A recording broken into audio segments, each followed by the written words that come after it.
If you're like me, you spent countless hours as a kid playing with Lego bricks. As previously established in my Lego Jackstone review, I have a lot of love and nostalgia for early 2000s Lego. The sets, the videos, even the old games they used to have on the Lego website. I remember when my parents got internet when I was about 7 years old, and they let me get on Lego.com and play some of the games that were on there. Lego.com at this time was kind of a perfect storm for me. I was a massive Lego fan, and I love games, so what could possibly be better than Lego games? There are so many games I could talk about, and I eventually want to make a video highlighting some of my favorites. The Orient Expedition games, the Knights Kingdom games, Lego Island Flash games, Junkbot, that one where you drove an RC car through a creepy abandoned Walmart that only sold Lego Racers sets for some reason. And does anyone remember when you could create your own page with a picture of your minifigure and other pictures and information about you? And no, I'm not talking about My Lego Network, get that out of here. And I'm not even talking about the Lego Club pages that preceded that. I know there was an earlier version of this, but I can't find a single picture of it on the internet. Does anyone else remember this? I even spent some time on the Wayback Machine, all to no avail. If anyone else knows what I'm talking about, please let me know in the comments below. I could get easily sidetracked talking about all the different parts of the website, all the different themes, and all the different games that I used to play. I definitely want to make a video with a compilation of a bunch of my favorite Lego Flash games at some point, but for today, I want to talk about my favorite game on Lego.com, and that game is Lego Studios Backlot. Lego Studios was a line that released between 2000 and 2004 and was meant to be a tool for kids to create their own Lego stop-motion animations. The largest set came with all of the pieces you needed to build a miniature movie set, and it even came with a camera and software to edit the movies together, which is a really cool idea. I never had the Steven Spielberg Movie Maker set as seen here, but that's probably a good thing because I do not have the patience for stop motion animation. At all. I really admire the people that do, and I love watching brick films that other people make, but for me, I'm just not made for it. Here's a film I made when I was 13 years old. I'm sure there was going to be more to it, but this is as far as I got before I got bored, so that's it. Although I didn't really get into the Lego Studios line as far as the sets were concerned, I loved the website for Lego Studios. And that was because it was home to the greatest online Lego game ever made, Lego Backlot. Backlot was pretty revolutionary compared to the other games that were found on Lego.com at the time, and that was all due to the power of 3D graphics. Unlike all these other Flash games you'd find on the site, Backlot actually looked and played like a real video game. Well, somewhat. At this time, I was super into the Lego Island games, which allowed you to explore a 3D environment, so to have another game that felt like Lego Island was incredible. Playing this game today, however, proved to be quite the challenge. Backlot was removed from Lego.com many years ago, and the technology it runs on, Shockwave, is no longer supported by modern browsers. I'll spare you the nerdy details of how I got this game running, but hey, my day job is web development, so I have to brag on my skills a little bit. The fact that I can even play Backlot for this video is thanks to biomediaproject.com for backing up the original files for the game. All I had to do was download the game, set up my own local WAMP server, run the unbelievably terrible Internet Explorer, and boom, we have a game. There we go. Ah boy, this is already bringing back memories. I remember this game used to take several minutes to load into a playable state. I remember I'd leave the window up and just go leave to do other things, knowing it would be about 10 minutes or so before I could actually play it. Oh, I also remember this game looking a lot better than this. Oof. Backlot consists of 3 levels, each one providing you different tasks you need to accomplish to make everyone happy. This is definitely one of those everyone is helpless and you're the only one that can fix any problem situations. Kinda reminds me of somebody else I know. We start by walking up to the front entrance to the movie studio, where we're told we're not allowed in without a pass. But luckily, what would you know but the famous movie star Johnny Thunder happens to also walk up at this very moment. And he's got a problem. Well, 3 to be precise. He somehow seems to have lost not just his hat, not just his binoculars, but he also left a loaded pistol just lying around somewhere. Now, I know movie stars can be a little flighty, but this is just ridiculous. So Johnny Thunder blows off some steam, swears at us for a little while, no joke, and then tasks me with finding all of his stuff. Well, I mean, at least it gets us through the gate. It's also worth noting that Johnny Thunder is the only character in the entire game that speaks entirely in capitals for all of his words, which I can only assume mean he's always yelling at me. Hi, I'm Allison, the tour guide. I know what happened to Johnny Thunder's hat, but I wasn't going to say anything. If you have something in mind, you can give it to me by hitting shift to open your backpack. So now the game opens up for us to finally explore, and I spent the first few minutes of my playthrough just walking through and exploring the sights. The fuzzy, blocky, polygonal sights. I'm really impressed with the immersion of this world. I feel like these really are buildings, and that really is the sky up there, and remember this movie? Yeah, this one. It was called, yeah, I got nothing. But hey, I'm not gonna knock this game's graphics. This was a free online game from the early 2000s. This was really incredible 15 years ago. The first character we meet is a guy trying to fix a studio light. He asks us to power on the generator for him and... yeah, he's not coming back from that. That was a little too morbid for me. Let's go walk around somewhere else. Ow, what is that? This is what happens to those who cross the executives at LEGO Studios. Oh, on further inspection, it turns out that it's just clothing on a rack, which we learned from talking to Nikki the tailor. Nikki asks me to try on this Johnny Thunder costume, and when I do, I find something in the back pocket. And what?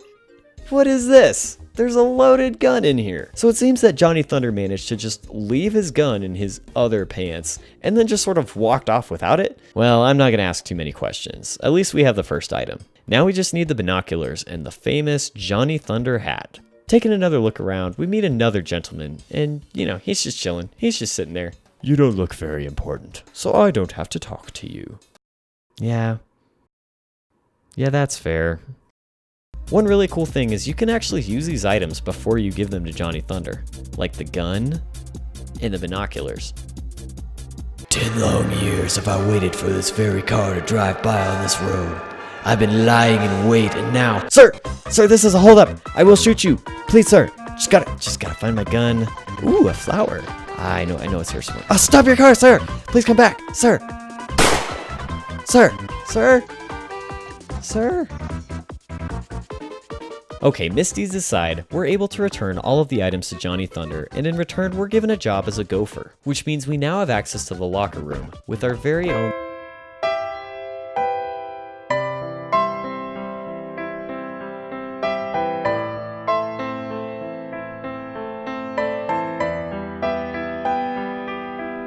The physics on this game, not great. Ooh, I can also take a shower in here. Fully clothed, just like my every morning in real life.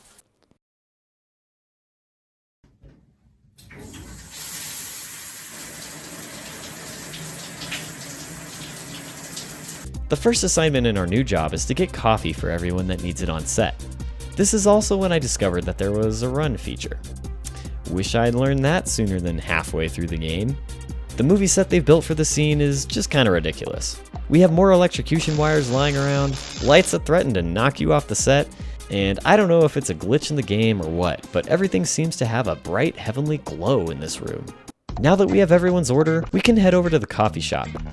There doesn't seem to be a cup dispenser though, but I don't know, there are just these cups lying on the ground. Yeah, that'll do fine.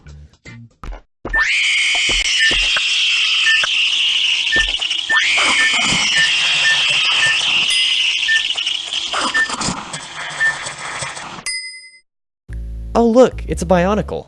That's a cool cameo, I guess. I know literally nothing about Bionicle. I have nothing to say about this. We also meet a sad man sitting alone at a booth complaining about his lost gazelle.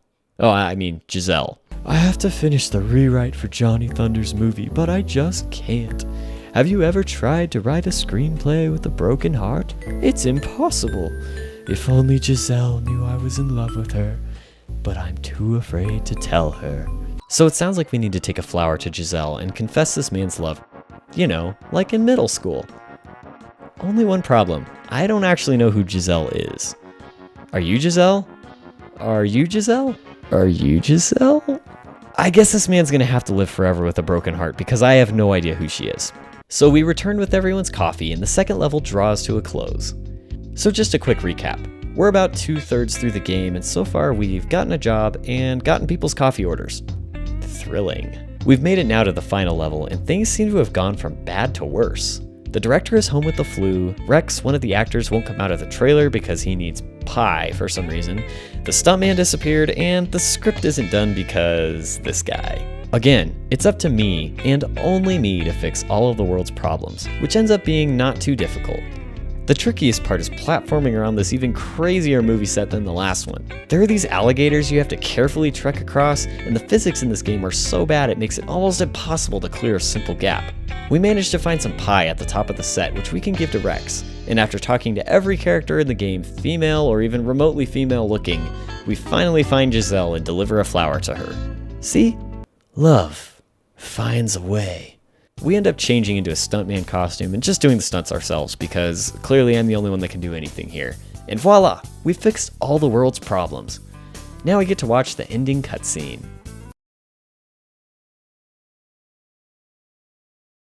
Nowadays, this game is nothing that special, and honestly, it's pretty bad. It's only about an hour long, the graphics are simple, and the gameplay is pretty standard. But again, considering that this was a free game that I could download from the internet and play without a disc was utterly mind-blowing to me when this came out. And it's still fun to go back to and play all this time later. I played through this game many times when I was little, and it was fun to relive some old memories today. Well, it's looking like that time. The LEGO Backlot was a nice place to visit, but I wouldn't want to live here, or work here. Maybe it's because all the homes are just facades with no way in or out. Maybe it's because everyone is completely helpless, and I got tired of having to be the Jack Stone in every situation. Maybe it's because the coffee shop just expects you to use paper cups you found lying on the floor. Whatever the reason, I think it's time to move on. Maybe to an island or a racetrack. Wherever I end up next in this retro LEGO journey, I hope you'll come along with me in the next video. I really enjoyed putting this video together, and it was really fun to talk about something that I remember so positively from my childhood. Did you play this game? If so, let me know in the comments below, and I'd love to talk about it with you. Or if you have any other games from LEGO.com that you used to play, let me know what those were in the comments below, and maybe we'll take a look at them in a future video. In the meantime, I'm gonna go back to playing with my bricks and forgetting that I have a full-time job with responsibilities, and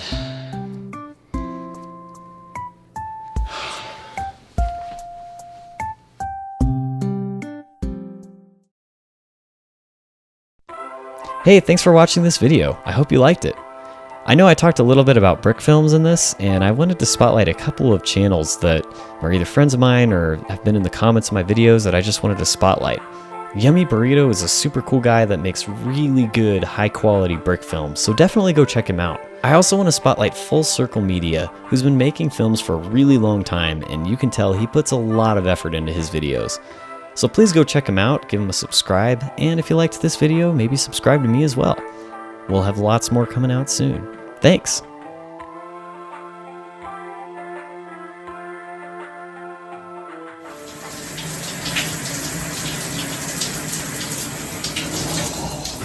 Oh, that was a mistake. Oh, that